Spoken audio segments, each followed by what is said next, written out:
우리 신앙인에게 있어서 믿음 생활에 낙심이 되고 하나님께 실망할 때가 있을 것입니다. 그때는 문제는 하나님께 있는 것이 아니라 본인에게 있습니다. 아브라함이 가나안 땅에 들어온 지가 75세에 들어왔고 오늘 본문에 99세가 되었습니다. 그러면 24년이란 세월이 지났고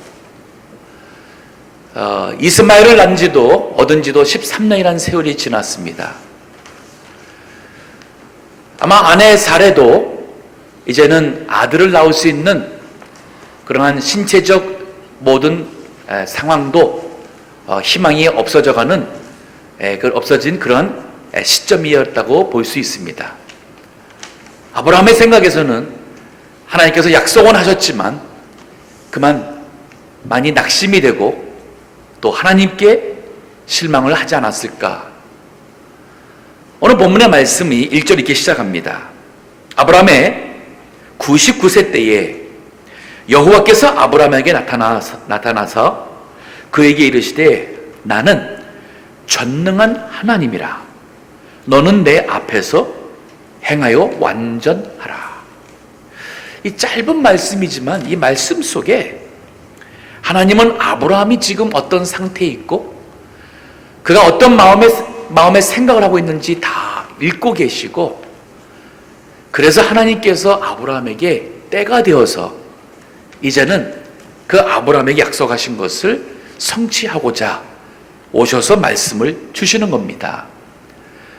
여기 나는 전능한 하나님, 히브리어 보게 되면은 엘샤다이라는 말이에요. 그런 찬송도 있죠. 엘샤다이라는 그 찬송이 있습니다. 거기에 말씀하고 있는 이 하나님, 샤다이라는 이것은 전능, 능치 못한 일이 없는 절대적이고 전 우주적인 통치자, 권세자, 그러한 권능을 말하고 있습니다. 그러니까 감히 그 앞에 누가 설 수 없는 가장 으뜸되는 절대 능력의 바로 하나님. 하나님께서 아브라함에게 나는 전능한 하나님이다. 네 생각에 너가 99세가 되고 네 아내가 89세라서 이제는 여인으로서 경수가 끊어져서 아이를 뵐 수가 이제는 없다고 생각되는 이러한 시점이라 할지라도 나는 전능한 하나님이다. 그러면서 아브라함의 아킬레스건과 같은 약점이 있죠. 애굽 여인 하갈을 취해서 이스마엘을 얻었습니다. 그것은 그 아내와 함께 인간적인 방법으로 믿음으로 잘 기다리고 참다가 혹시나 첩을 두어서 아들을 낳아서 하나님이 약속하신 후손과 또 그 모든 복을 주시는 것은 아닐까. 즉 하나님의 약속하신 복을 인간적인 방법으로 그 복을 얻겠다는 거예요.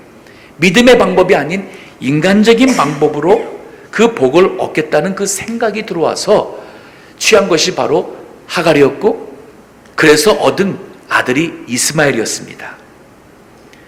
내 앞에서 행하여 완전하라.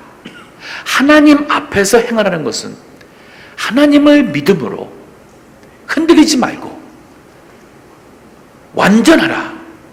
참, 이 말 들을 때 아브라함의 마음속에는 지울 수 없는 그 과거의 믿음에서 잠시 잠잤던 인간 육신적인 방법으로 이스마엘을 얻었던 과거의 잘못과 죄를 그는 기억했을 것입니다.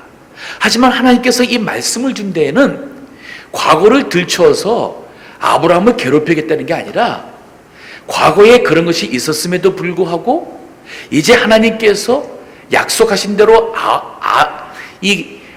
아브라함과 사라 사이에서 약속의 아들을 주시고자 오셨기 때문에 이제 그 아들을 주실 때에 이제부터라도 또 앞으로도 더 이상 흔들리지 말고 하나님 앞에서 행하여 완전하기를 원하시는 하나님의 그 권고의 말씀이 됩니다. 즉 이 말씀 속에는 과거의 아브라함의 실수와 잘못을 주님께서 다 용서하시고 그 이스마엘 통해서도 큰 민족을 이루게 하시겠다는 은혜를 베푸실 뿐 아니라 아브라함의 그러한 실수에도 불구하고 하나님은 약속대로 인간의 생각에는 절대 불가능하다는 생각이 든 그 시점에 그 약속을 이행하시고자 오신 거예요.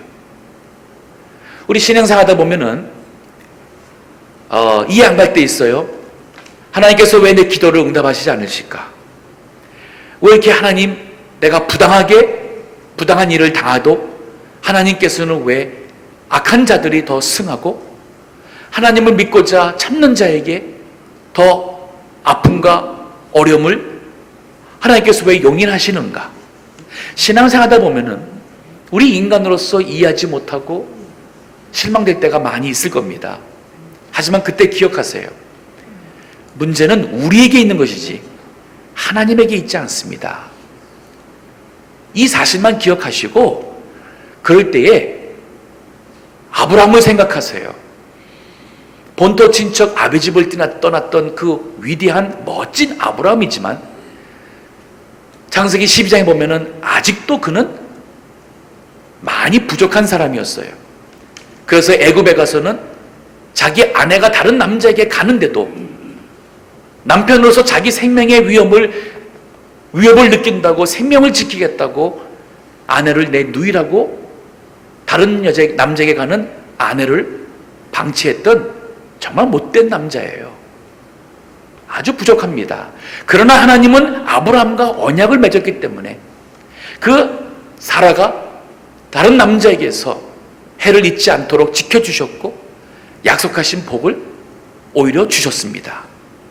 즉 우리가 믿음이 부족해도 우리가 하나님을 믿고 믿음으로 나선 이 신앙의 여정에 있어서는 하나님께서는 때로는 우리의 부족한 믿음에도 불구하고 은혜를 베푸셨습니다. 이스마엘을 낳게 된 그 사건은 아브라함에게 있어서 또 한 번 지울 수 없는 믿음의 수치의 기억입니다. 사라가 믿음으로 서지 못하고 인간적인 방법으로 내 종을 첩으로 취하할 때에 성경은 분명히 말하고 있어요. 아브라함이 그 아내의 말을 듣더라. 그 사라의 아내의 말을 들었어요. 잘못 있습니다. 자, 이제 그 이후로 13년이라는 세월이 지났습니다. 죄송합니다. 그건 14년이라는 세월이 지났습니다. 근데 하나님께서 이제 나타나셔서 아브라함에게 다시 한번 알려주세요. 나는 엘샤다이, 전능한 하나님이다. 그리고 너는 내 앞에서 행하여 완전하라. 그러면서 하나님께서 오신 그 목적을 다시 한번 상세히 설명하십니다. 2절에 보니 내가 내 언약을 나와 너 사이에 세워. 여기 보면은 내가, 이 언약의 주체는 하나님이 시작하셨고 하나님께서 이 언약의 모든 조건을 내거셨고 하나님께서 약속을 하셨고 이 언약의 모든 것은 하나님의 이름에 걸려있는 것입니다. 내가 내 언약을 나와 너 사이에 세워 너로 심히 번성케 하리라. 자, 이거 12장에서 말했는데 왜 또 말하느냐? 지금은 그 언약을 성취하겠다는 의미로서 그 언약을 하나님께서 지금 아브라함에게 언급을 하는 거예요. 이제 언약 성취할 때가 되었다는 거예요. 자, 3절에 아브라함이 엎드린데 왜 엎드렸겠습니까? 그 하나님 앞에서 자신을 보니까 너무 부끄러워요. 죄가 많습니다. 한심합니다. 그리고 그 전능하신 하나님 앞에 우리가 설 때는 우리는 그 하나님 앞에 두렵고 떨리는 그러한 존재에 불과합니다. 그래서 많은 사람들이 교회를 너무 편한 마음으로 나오고 하나님을 친구처럼 대하고 예배를 드리고 할 때에 너무 인간 중심적으로 소위 seeker friendly, 즉 구도자, 친구도자 예배같이 하는 이 예배는 굉장히 위험한 것 같아요. 하나님이 누구신지를 오해케 하는 그러한 모습이 있어요. 이 균형이 있어야 됩니다. 공의의 하나님, 즉 거룩하시고 공의한 하나님이신가 하면은 우리를 용서하시고 사랑하시는 이 하나님의 이 두 개념이 같이 가야 돼요. 자, 아브라함이 엎드렸습니다. 하나님이 또 그에게 일러 가라사대 내가 너와 내 언약을 세우니 너는 열국의 아비가 될지라. 즉 그 언약의 내용이 뭐냐면 열국의 아버지, 즉 열국은 많은 나라, 민족의 아버지가 되게 해주다는 뜻이었어요. 이 말씀 속에는 이미 낳은 이스마엘을 통해서도 많은 민족이 나오게 될 것이고, 또 이제 사라와 아브라함 사이에서 나올 이삭을 통해서도 큰 왕들과 많은 사람들이 나오게 될 것이고, 또 창세기 25장에 보면은 사라가 죽은 다음에 아브라함이 후처를 재혼을 하게 됩니다. 그 아내 이름이 그두라예요.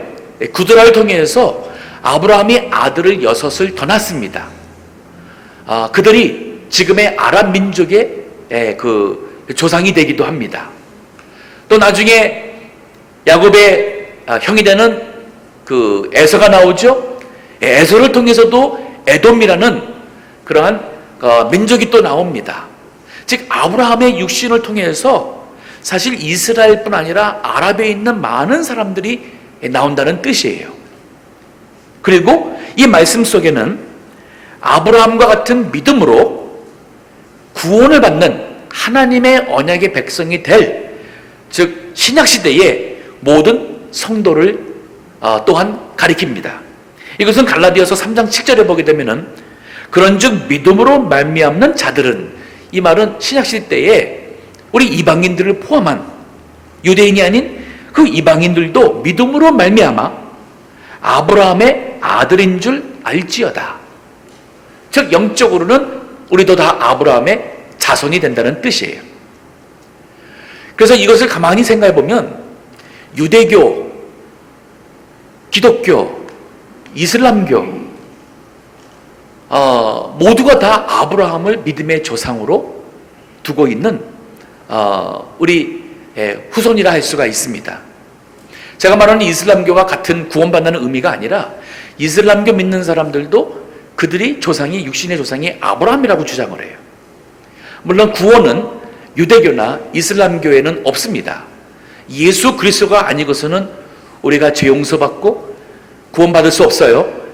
하지만 여기에 말씀 속에서는 육신적으로도 하나님께서 열국의 아비가 되게 해주시겠다는 말씀과 그 다음에는 그리스도를 통하여서 또 이방인들도 아브라함의 후손이 되게 하겠다는 그 말씀이 다 포함되어 있는 거예요. 그래서 5절에 계속 보니 이제후로는 네 이름을 아브람이라 하지 아니하고, 제가 준 교환에 보게 되면은 아브람이란 뜻은 존귀한 아버지의 뜻이에요. 존귀한 아버지. 그리고 새 이름을 주십니다. 아브라함이라 하리니 이는 내가 너로 열국의 아비가 되게 함이니라. 아브라함은 열국의 아버지란 뜻이에요. 하나님께서 이름을 바꿔줬어요. 그런가 하면은 6절에 보니 내가 너로 심히 번성케 하리니 나라들이 내게서 조차 일어나며 열 왕이 내게서 조차 나리라. 아브라함은 지금부터 약 4,000년 전에 살던 사람입니다. 우리 한국 역사에 보면은 우리 그 단군 그 반만년 5,000년이 올라간다고 하죠. 보면은 그 노아 홍수 이후로 그 노아와 그 세 아들을 통해서 전 인류의 민족이 급속도로 퍼져나갑니다. 흥미로운 게 그 세계 역사를 보더라도 이 반만년 이상 그 이전에 우리 그 인간의 역사에 대한 그 기록이랄까 이것은 많지 않습니다. 근데 아브라함 같은 경우에는 지금부터 4,000년이에요. 그리고 우리 한국뿐 아니라 많은 민족들이 역사의 기록이 신빙성이나 또 많지가 않습니다. 근데 아브라함 같은 경우에는 우리 성경에 보게 되면은 이 성경과 같이 그 당시의 과거에 대한 기록이 정확하고 광범위한 그러한 역사적인 문서가 없어요. 그리고 그 아브라함이 4,000년 전의 사람이었는데 하나님께서 4,000년이라는 세월이 흘러온 지금까지 100세에 낳은 아들 이삭을 통해서 정말 하나님께서 그 약속대로 실행하시고 그 모든 것이 예언에 성취된 것은 이건 정말 우리가 하나님을 모르기 때문에 안 믿는 것이지, 이 역사를 안다면 이 여호와 하나님을 우리는 믿지 않을 수가 없습니다. 자, 계속 보겠어요. 여기 7절입니다. 내가 내 언약을 나와 너와 네 대대 후손 사이에 세워서 영원한 언약을 삼고 너와 내 후손의 하나님이 되리라. 이 말씀대로 이 영원이라고 그랬죠.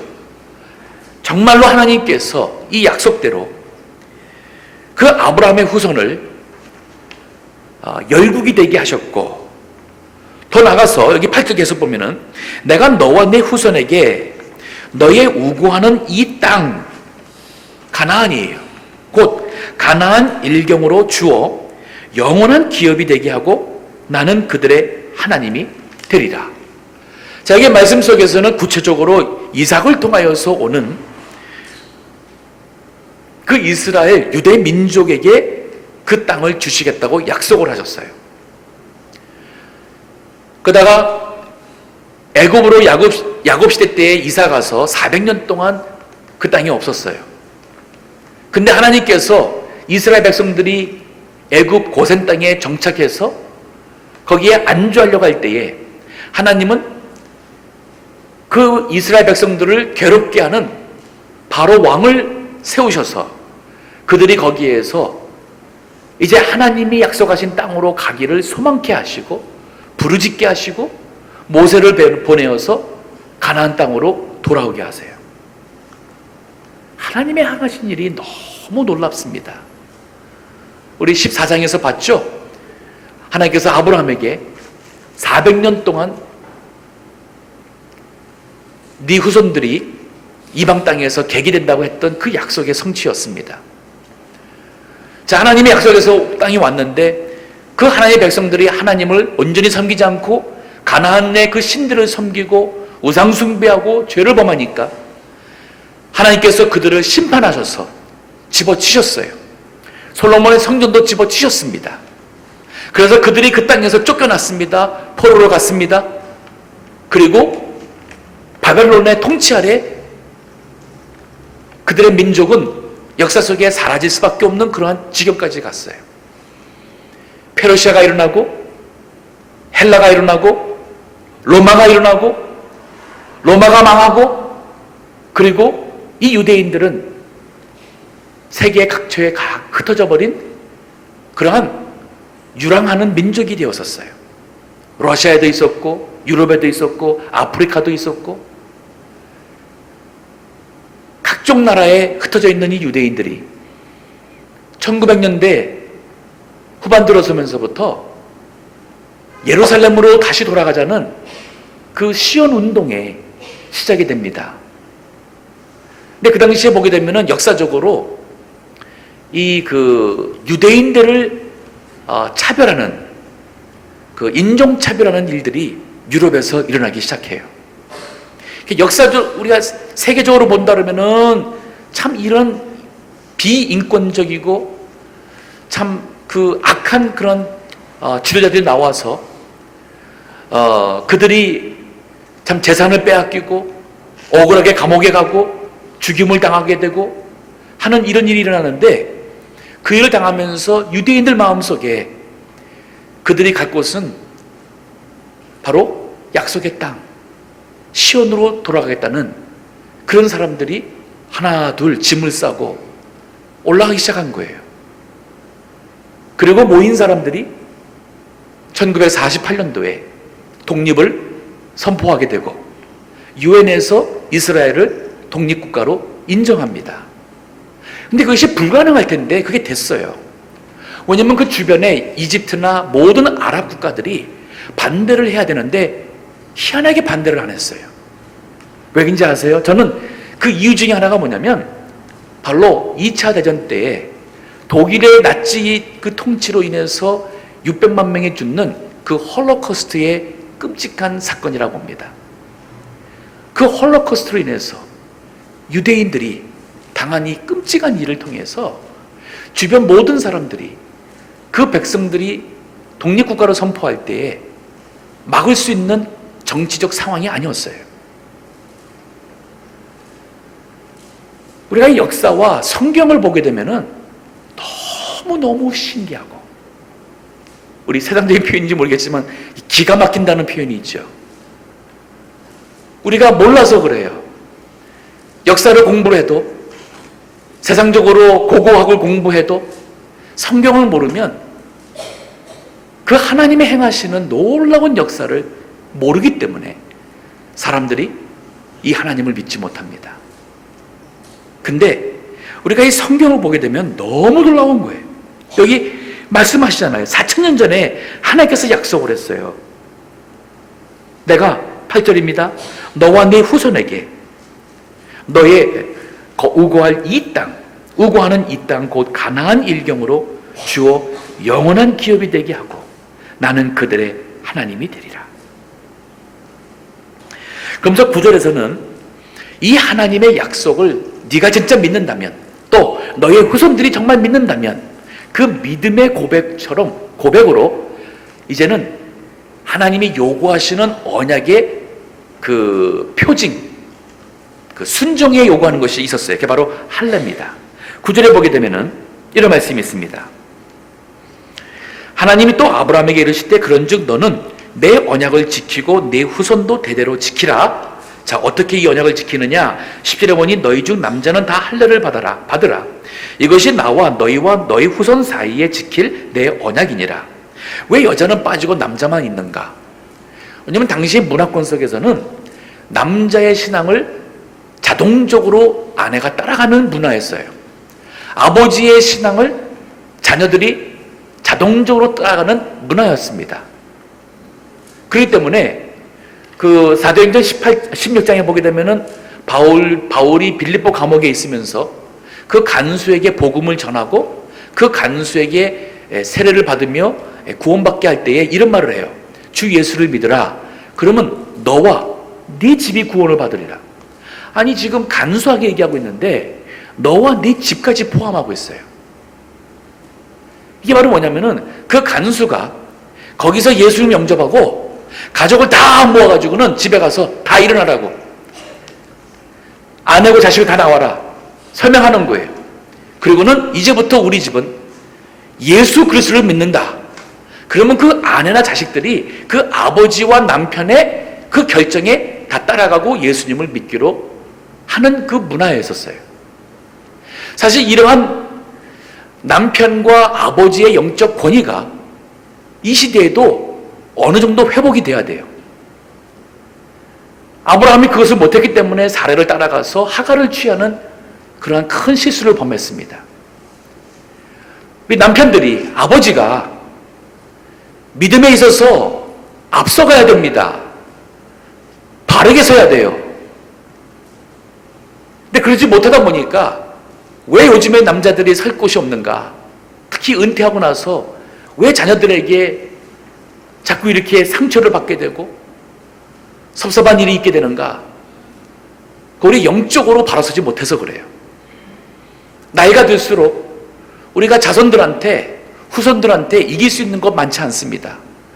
건강도 떨어지죠? 재정적인 능력도 떨어지죠? 지식도 떨어지죠? 요즘 세대에 돌아가는 모든 것에 어떻게 우리가 따라갈 수 있겠습니까? 떨어집니다. 그럼 어떻게 우리 젊은 세대와 후손들에게 존경받을 수 있겠습니까? 바로 영권이에요. 믿음입니다. 하나님의 말씀에 굳게 서 있는 영적인 모습이 우리 자손들이 이제 숨이 넘어가는 아버지라 할지라도 그 아버지 앞에 무릎을 꿇고 아버지께서 더 살아계셨으면 바라는 마음이 있게 되는 거예요. 자, 이것이 사실 성경의 문화였었습니다. 그래서 성경에서도 남자에게 할례를 주라는 것이에요. 11절입니다. 너희는 양피를 베어라. 이것이 나와 너희 사이의 언약의 표징이니라. 대대로 남자는 집에서 난 자나 혹 너희 자손이 아니요 이방 사람에게서 돈으로 산 자를 물론하고 난지 8일 만에 할례를 받을 것이니라. 이 말이 뭐냐면 아브라함이 이삭을 이제 할례를 줍니다. 이삭이 커서 결혼해서 자식을 낳습니다. 또 주변에 있는 모든 남자들 할 때마다 할례를 주면서 이 할례는 하나님께서 우리 조상 아브라함과 언약을 맺으시며 우리에게 복을 약속하셨다. 우리는 그 하나님의 복을 약속받은 민족이다. 하나님께서 그 아브라함에게 우리에게 요구하신 것은 그 하나님의 언약을 믿는 믿음의 행위로서 할례를 행하라고 했다. 이 할례를 행함으로써 우리가 바로 아브라함이 하나님의 백성이 된 것 같이 우리가 다 아브라함의 후손으로서 이 믿음으로 하나님의 백성이 된 것이다. 이것을 아버지가 아이들에게, 아들들에게, 자손들에게 교육한 것이에요. 그래서 그들은 평생 그 몸에 할례라는 흔적을 가지고 죽을 때까지 우리는 이방인과 다른, 우리는 하나님의 백성이다, 믿음의 백성이라는 이 사실을 그들이 기억하고 살게 하신 겁니다. 여기 8일 만에 할례를 주라 그랬습니다. 우리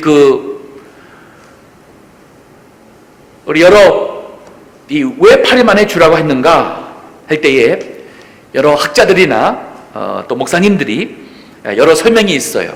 그 중에 좀 정리해 본다면 신체적으로 아이가 태어나서 8일쯤 지나면은 그 고통을 견딜 능력이 형성되기 때문이라고 합니다. 혹은 의식적으로 그 레위기 보게 되면은 아이를 낳고 여인도 또 7일 동안은 부정하다 그랬어요. 즉 뭐냐면은 의식적으로 일주 동안은 부정하기 때문이다. 그래서 그 부정한 기간이 끝나고 바로 그 다음날 할례를 하라고 했다라고도 설명합니다. 혹은 영적으로 7일이라는 우리 그 하나님의 그 창조의 역사에서 7일째는 안식일이에요. 즉 7일째 안식일이 지나 첫날은 시작의 의미가 있습니다. 소생과 부활의 의미로서 할례를 주라고 했다라고 설명할 수도 있습니다. 자, 그러면 그 할례를 받도록 하신 이유와 의미가 있습니다. 그 교환 73페이지 중간쯤 보게 되면 거기에 네 가지가 있습니다. 첫째는 하나님과 언약을 맺은 백성됨을 믿음으로 받는 표징이에요. 그래서 할례를 주기를 거부한다면 그 사람은 하나님의 백성 유대인에게서 추방됩니다. 끊어진다 그랬었습니다. 두 번째, 할례를 받은 하나님의 선민은, 즉 택한 민족은 이방인들과 성별된 삶을 살라는 의미가 있었습니다. 세 번째로, 자신을 죄로부터 정결케 하여 거룩한 하나님의 사람으로 삶을 살게 하는 영적인 의미가 있습니다. 이거는 칼빈이 이렇게 설명했는데 그 근거는 뭐냐면 예레미야 4장 4절을 보게 되면은 너희는 스스로 할례를 행하여, 이게 지금 유대인이 주는 말이에요. 육신의 할례를 받은 사람들이에요. 근데 육신의 할례만 받으면 뭐하냐는 거예요. 우상을 따라가고 하나님 말씀을 불순종하니 그런 사람들에게 너희들이 이제 스스로 할례를 행하여 너희 마음 가죽을 베고 나 여호와께 속하라 하는 말씀을 주셨어요. 즉 육신의 할례뿐 아니라 너희 마음의 죄를 제거해버리라 하는 그 말씀이 있었어요. 네 번째로, 구약의 할례는 신약의 세례와 그 영적 의미가 같습니다. 그래서 이 시대에는 우리가 예수 믿어서 할례 받지 않습니다. 갈라디아서 보게 되면은 이방인이라 할지라도 육신의 할례 받는 것을 구원의 조건으로 하지 못하게 했습니다. 그것은 다른 복음이라 그랬어요. 하지만 우리가 세례를 받습니다. 세례 받는 의미와 그리고 구약 때에 할례 받는 것은 영적 의미가 같다고 볼 수가 있어요. 즉 뭐냐면은 세례는 그리스도를 믿음으로 하나님의 언약 백성이 되었음을 증거로 삼는 예식이에요. 그 세례 받는 것은, 물세례 받는 것은 그 말씀에 순종하는 올바른 믿음의 행위가 됩니다. 마지막에 이렇게 표현합니다. 여기 16절, 15절 보니, 죄송합니다. 13절입니다. 너희 집에서 난 자든지 너희 돈으로 산 자든지 할례를 받아야 하리니 이에 내 언약이 너희 살에 있어 영원한 언약이 되려니와. 할례를 받지 아니한 남자 곧 그 양피를 베지 아니한 자는 백성 중에서 끊어지리니 그가 내 언약을 배반하였음이니라.